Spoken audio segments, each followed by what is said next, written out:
Razan Abu Zahir died starving. She was 4 years old. She died on the floor of a collapsing hospital, her tiny ribs rising and falling like wings too fragile to lift. Her voice, once a whisper of laughter, had long since vanished. She did not die quickly. She died slowly. She died watched by her mother begging her to hold on, by a doctor with no more syringes, no more saline, no more words, by a world that tuned in, then turned away. Her death wasn't a tragedy, it was a sentence. Razan is not alone. She is one of thousands. Between March and June, well into the full blockade, the UN screened over 74,000 children in Gaza. More than 5,500 were diagnosed with severe acute malnutrition. Over 800 were already critical. That was months after food was declared a threat, after flour became contraband, after milk became a memory. Now, children die in their parents' arms. Mothers held babies who no longer cry because crying requires too much energy. Fathers dig graves with their bare hands, whispering lullabies into the dust.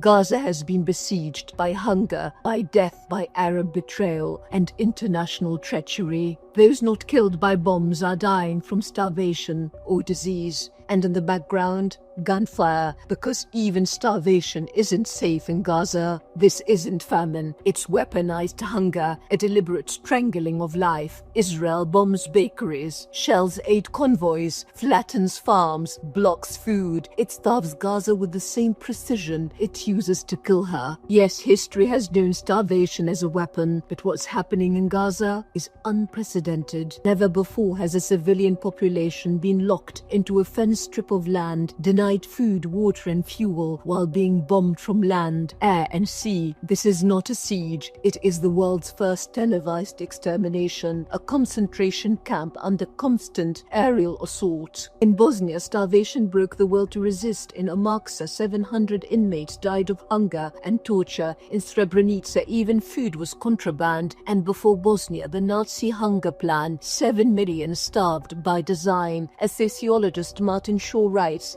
Israel is following the Nazi genocide pattern described by Raphael Lemkin in Axis rule in occupied Europe, a daily fight for bread and survival to handicap thinking in national terms. This is not just an assault on bodies, it is a war against consciousness, a starvation meant to kill and to crush the will to live, to think, to organize, to hope. Even the journalists are starving. Al Jazeera correspondents say, we bring you the news while we ourselves are hungry. We haven't found a morsel since yesterday. When the observer becomes the victim, when hunger swallows the narrator, we are no longer in crisis. We are in catastrophe. And still, Palestinians queue for food, knowing it may be the last line they ever stand in. They walk into what are now GHF killing zones, 8 points turned ambushes. Yesterday, on July 20th alone, 115 Palestinians were shot dead while seeking food. 92 were collecting aid. 19 were children. Since May 27, more than 1,000 killed, 5,000 wounded at food distribution points. One father,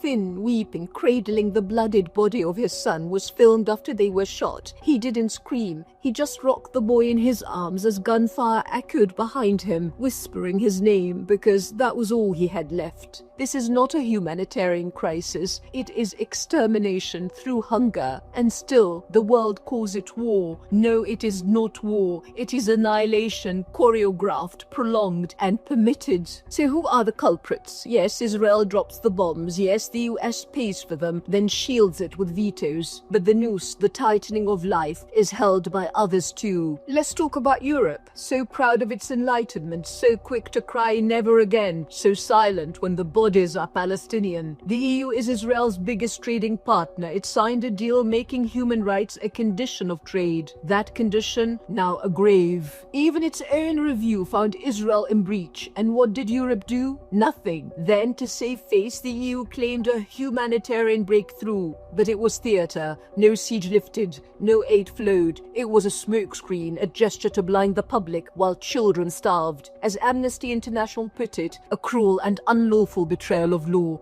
of conscience, and of Europe itself. And what of the Arab regimes? They stand closest. They speak of brotherhood, of shed blood, but really they're wardens, jailers, enforcers. Start with Sisi, the general president ushered in through a blood-drenched Israel-backed coup. He rules Egypt with tear gas and prisons, and in Sinai he built a buffer zone to lock Gaza out. Rafah is closed. Aid rots in the sun. Doctors and nurses are barred. Children are dying, not from lack of aid, but because aid is blocked. Foreign activists are detained. Journalists deported. Kufi is criminalized. This isn't security. It is servitude. And Jordan, a kingdom jailing its own citizens for waving flags, pitching tents, speaking the name Palestine. They say it's about the Muslim Brotherhood. It's really about crushing any flicker of solidarity with Gaza. What Sisi does with checkpoints, Jordan does with courtrooms. These are not bystanders. They're partners in siege, in famine, in slaughter. And all the while, amid the slow murder and the theatre of diplomacy, we were told to wait, to negotiate. But what kind of world makes feeding children a matter of debate? What kind of diplomacy turns bread into a bargaining chip? Netanyahu treated food as leverage, and the world let him. This wasn't just immoral,